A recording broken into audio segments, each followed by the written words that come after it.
certainly would hope to. And last week, they were not, had not stopped the run particularly well at all before that game, and we only had 130-something yards rushing, which is, to me, is not good enough for a team the way we're built. And when we run the ball and when we only could run for 130, to me, that's a sign that obviously we can't just run the ball unless we're running the quarterback some too to open up the rest of the run game. So that was disappointing to rush for 130 this past week.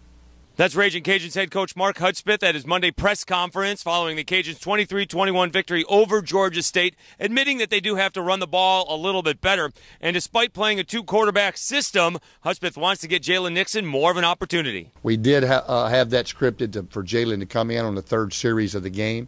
And then, after going back and watching the game, I wish I'd have given him some more series, some more opportunities rather just in the one series. When he threw the interception, I probably got cold feet to put him back in, but we really didn't give him a chance to do what he does best, and that's run the ball. So that was not good on our part of not allowing him to utilize his strengths.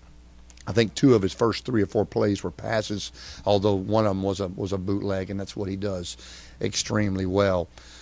So still expect him to play. They still will both play, and they'll both play this week. We also heard from a couple of players today, including wideout Al Riles, and how he has become a leader of this football team. Yeah, I guess you can say that. I always consider it. It was something I didn't want or denied it. So it was something I guess I always had, and I'm proud to say I'm a leader. Cajuns taking on South Alabama Thursday night. First time in a couple years they're traveling to Mobile. Last time they had a chance to win the Sun Belt Conference title outright. Instead, it was the Jaguars' lopsided victory.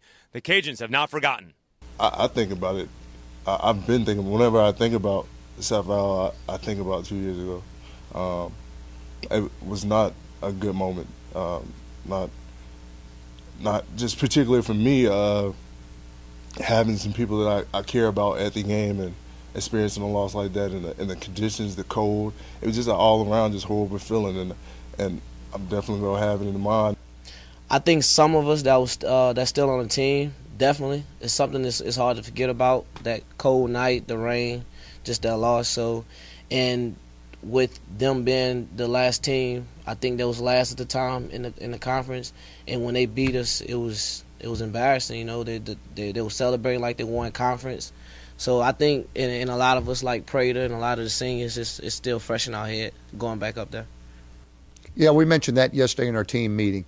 That's we went over there after Terrence had gotten hurt, and went over. We didn't play very well at all, and especially didn't score any points, I don't think. And so we've got to do a much better job this time around. That's always going to be tucked away in your pocket, because we're going to make sure our kids remember last time we went there, we didn't play particularly well. They got after us and sent us home with a loss, and so we're going to be much more prepared this time. We're going to make sure our kids are fresh. We're going to make sure that they're prepared, and man, they're excited. I'm going to tell you, our team right now is just like they've been doing all year, but as we've climbed out of this hole and we've got some wins as of late, they really have gained a new sense of urgency and excitement. And obviously, that anytime you got winning locker rooms, that fixes a lot of things. Keep it tuned to 103.7 The Game and 103.7thegame.com for your complete coverage of the 2015 Raging Cajuns. I'm Dave Schultz.